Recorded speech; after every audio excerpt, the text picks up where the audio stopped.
Okay. ముందుగా print and electronic media సోదరులకు నా నమస్కారాలు తెలియజేస్తూ ఈరోజు ముఖ్యంగా మరి మీడియా ముందుకు రావడం కారణం మరి మన గత 23వ తారీఖున కాకినాడలో బీహబ్ కన్వెన్షన్ హాల్లో మరి చేనేతలకు సంబంధించి రాష్ట్ర వ్యాప్తంగా రౌండ్ టేబుల్ సమావేశం పెట్టడం మీ అందరికీ తెలుసున్నదే. ఎందుకంటే చేనేత తీవ్ర సంక్షోభంలో ఉన్న చేనేత పరిశ్రమ గురించి రాష్ట్ర వ్యాప్తంగా 13 జిల్లాల నుంచి కూడా చేనేత పెద్దలు, చేనేత సహకార సంఘాల మాజీ అధ్యక్షులు, అలాగే చేనేత నాయకులు పాల్గొనడం జరిగింది. దీని ముఖ్య ఉద్దేశం మరి దేశవ్యాప్తంగా, రాష్ట్ర వ్యాప్తంగా రైతాంగం తర్వాత అతిపెద్ద పరిశ్రమ చేనేత పరిశ్రమ. అటువంటి చేనేత పరిశ్రమ కుదేలయ్యే పరిస్థితి కనబడతా ఉంది. దీన్ని అన్ని ఉద్దేశించి మరి ఆ రోజు మరి రౌండ్ టేబుల్ సమావేశంలో కొన్ని ప్రభుత్వాల దగ్గర నుంచి మాకు రావాల్సిన బకాయిలు అయితేనేమి కొన్ని పథకాలు మరి ఆఫ్ చేయడం జరిగింది.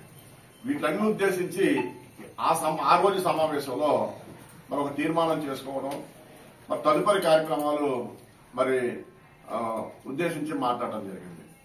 మరి చాలా శుభపరిణామం. ఒక రకంగా చెప్పాలంటే ఆ డిమాండ్ లో ఒక డిమాండ్ అనేది 200 యూనిట్లు కరెంటు. అంటే నిన్న చంద్రబాబు నాయుడు గారి కూటమి ప్రభుత్వం మరి ఎలక్ట్రిసిటీ మరి అధికారులతో మరి చర్చించడంలో దాంట్లో భాగంగా మరి పౌర్ణంకి 500 యూనిట్లు, మరి మగ్గాలకి 200 యూనిట్లు మరి తక్షణం అమలు చేయాలని ఒక ఆలోచన అయితే అధికారులకి చెప్పడం జరిగింది. చాలా సంతోషం, ముందుగా ధన్యవాదాలు. కానీ ముఖ్యంగా ఈవేళ చేనేత సహకార సంఘాలు కానీ చేనేత కార్మికులు బతకాలి అంటే ముఖ్యంగా చేనేత సహకార సంఘాలకు రావాల్సిన బకాయిలు ఆప్కోన్ అయితేనేమి, అలాగే తిట్టుబండి పథకం అయితేనేమి, రిబేట్ అయితేనేమి ఇంచుమించు 200 పైచిలకు కోట్ల రూపాయలు ప్రభుత్వం దగ్గర నుంచి ఆగిపోయినాయి. ఈవేళ ఆ బకాయిలు చెల్లిస్తే చేనేత సహకార సంఘాలు నడుస్తాయి. చేనేత సహకార సంఘాలు నడిస్తే కార్మికులు మరి వాళ్ళకి పని చేతున్నా పని దొరికే పరిస్థితి ఉంటుంది. ఇది ముందు దీనిపై దృష్టి పెట్టాలని మరి కూటమి ప్రభుత్వం మరి చంద్రబాబు నాయుడు గారు కానీ, లోకేష్ గారు కానీ, పవన్ కళ్యాణ్ గారు కానీ, అలాగే బీజేపీ గవర్నమెంట్ కానీ మేము ఈ కూటమి ప్రభుత్వాన్ని మేము వేడుకుంటూ ఉన్నాం.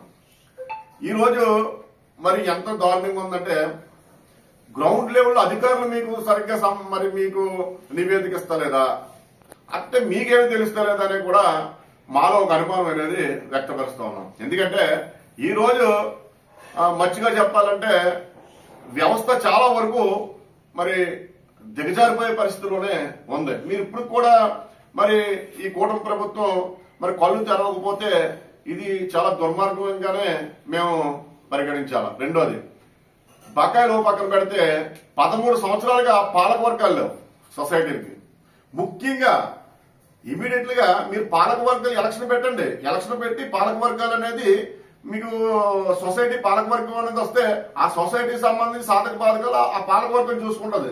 ఎంతసేపు పిఎస్సీలమే నడిపిస్తా ఉన్నారు. 13 సంవత్సరాలు బట్టి సొసైటీకి ఎలక్షన్ లేవంటే సొసైటీలు ఏ రకంగా మరుగుడు ఉంటుంది. దయచేసి ఇమీడియట్ గా సొసైటీలు కూడా మీరు ఎలక్షన్ పెట్టే పరిస్థితి బాధ్యత మీరు తీసుకోవాల్సిందిగా మరి ఈ కూటమి ప్రభుత్వాన్ని మేము వేడుకుంటా ఉన్నాం. అంతేకాదు మాకు అనేక ఇబ్బందులు ఉన్నాయి.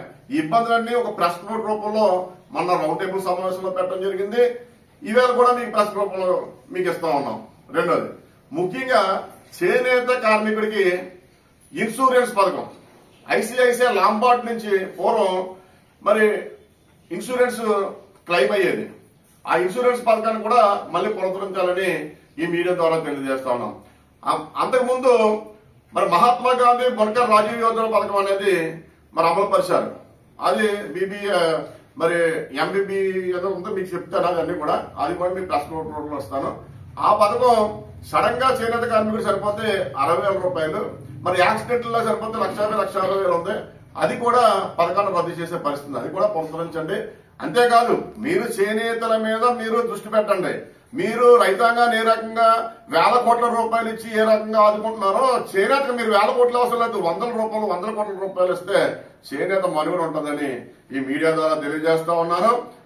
అంతేకాదు దీని మీద మునుముందు అనేక కార్యక్రమాలు కూడా మరి పెద్దలందరూ కూడా ఇంకా ఈ రాష్ట్రంలో 13 జిల్లాల్లో విడిపోయిన 23 జిల్లాలు కలిపి 26 జిల్లాలు కలిపి మరి అందరూ కూడా చర్చించి రానున్న రోజుల్లో మరి విజయవాడలో కూడా ఒక రౌండ్ టేబుల్ సమావేశం పెట్టడానికి పెద్దలందరూ కూడా నిర్ణయించడానికి రెడీగా ఉన్నారని ఈ మీడియా ద్వారా తెలియజేస్తూ ముఖ్యంగా దీన్ని మీరు పరిగణలో తీసుకోవాలి. ఎందుకంటే చేనేత వ్యవస్థలో అధికార లోపం చాలా ఉంది. ఎందుకంటే అధికారులు సరైన నివేదిక ఇవ్వట్లేదనే అనుకోవాలి. ఎందుకంటే ఉదాహరణకి మా కాకినాడ ఏడీ ఆఫీస్ ఉంది. ఈ ఏడీ ఆఫీసులో కనీసం ఆ ఏడీ గారు పెద్దిరాజు గారు కనీసం ఫోన్ కూడా లిఫ్ట్ చేసే పరిస్థితి ఉండదు, సరైన సమాచారం కూడా లిఫ్ట్ చేయరు. దాంతో పాటు ఇంకా మరి ఇది కాకుండా పెద్ద జిల్లా ఉమ్మడి జిల్లా ఈ కాకినాడ జిల్లా విడిపోయాక కాకినాడ జిల్లా, అలాగే అమలాపురం కోనసీమ, అంబేద్కర్ కోనసీమ జిల్లా, తూర్పుగోదావరి జిల్లా, ఈ 3 జిల్లాలకు ఇన్ఛార్జ్ ఆయనే.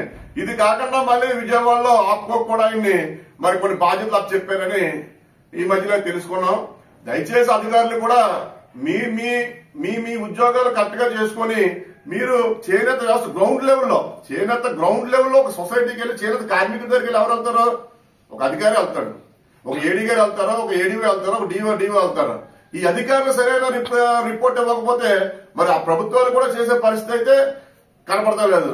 మచ్చుగా ఈవేళ ఉమ్మడి తూర్పుగోదావరి జిల్లా చూసుకుంటే అంగర 3,82,3,82,00,000 సిల్లరే ఈవేళ బకాయి ఉంది.